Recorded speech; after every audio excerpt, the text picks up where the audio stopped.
Halo semua, kami kelompok 5 akan menjelaskan tugas biologi sel molekuler tentang meiosis 1 dengan beranggotakan kelompok yaitu Bradley, Putri, Nabila, Christine, Dedi, Yunina, Fedrika, Dikla, dan Tesia. Meiosis 1. Meiosis 1 adalah proses pembelahan sel yang memisahkan kromosom homolog dan menghasilkan dua sel haploid. Meiosis 1 disebut juga pembelahan reproduksi karena ploidik berkurang dari diploid ke haploid. Meiosis 1 terbagi menjadi 4 fase. Fase-fase meiosis. Yang pertama, profase. Profase dalam meiosis 1 adalah tahap awal yang sangat penting dan terdiri dari beberapa subfase. Ini adalah fase terpanjang dalam meiosis, bahkan lebih lama dibandingkan profase pada mitosis, dan mencakup sekitar 90% dari keseluruhan waktu dari pembelahan meiosis. Profase 1 dibagi menjadi 5 subfase. Yang pertama ligoten, yang kedua sigoten, yang ketiga pakiten, keempat diploten, dan yang kelima diakinesis. Pada subfase leptoten, kromatin mulai memadat membentuk kromosom. Selanjutnya, pada sigoten, kromosom homolog berpasangan membentuk sinapsis. Di pakiten, terjadi pembentukan tetrat dan proses pindah silang atau crossing over antara kromosom homolog. Diploten ditandai dengan terjadinya rekombinasi genetik akibat pindah silang di kiasma, lalu kromatid membesar dan memendek. Akhirnya, diakinesis adalah tahap di mana membran inti menghilang dan sentrosom membelah menjadi dua sentriol yang bergerak ke kutub sel yang berlawanan untuk mempersiapkan pembelahan selanjutnya. Proses ini penting untuk memastikan rekombinasi genetik dan pengurangan jumlah kromosom menjadi setengahnya yang esensial dalam pembentukan gamet-gamet haploid. Selanjutnya adalah metafase 1. Metafase 1. Pasangan kromosom homolog berjajar di bidang ekuator sel.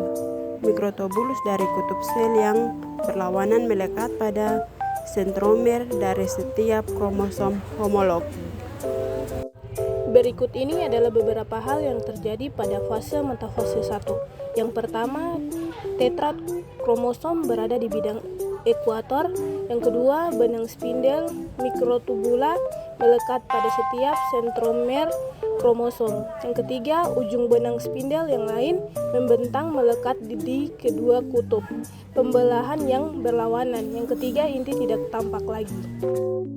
Selanjutnya adalah anafase 1. Anafase 1. Kromosom homolog terpisah dan bergerak menuju kutub sel yang berlawanan. Setiap kromosom masih terdiri dari dua kromatid saudara. Pada tahap anafase 1 terjadi beberapa hal, yaitu 1. Mikrotubulus konektor memendek sehingga menarik kromosom homolog ke kutub sel yang berlawanan. 2. Mikrotubulus non-konektor memanjang dan mendorong sentrosom kedua kromosom homolog saling menjauh. 3. Kromosom homolog yang berisi dua kromatid ditarik oleh benang spindel. 3. Terjadi pengurangan jumlah kromosom akibat dari pemisahan kromosom homolog. 4. Setiap kutub sel yang memperoleh setengah jumlah kromosom sel induk. Selanjutnya yaitu telofase 1. Telofase 1. Kromosom mencapai kutub sel dan sel membelah menjadi dua sel anak. Setiap sel anak mengandung setengah jumlah kromosom dari sel induk.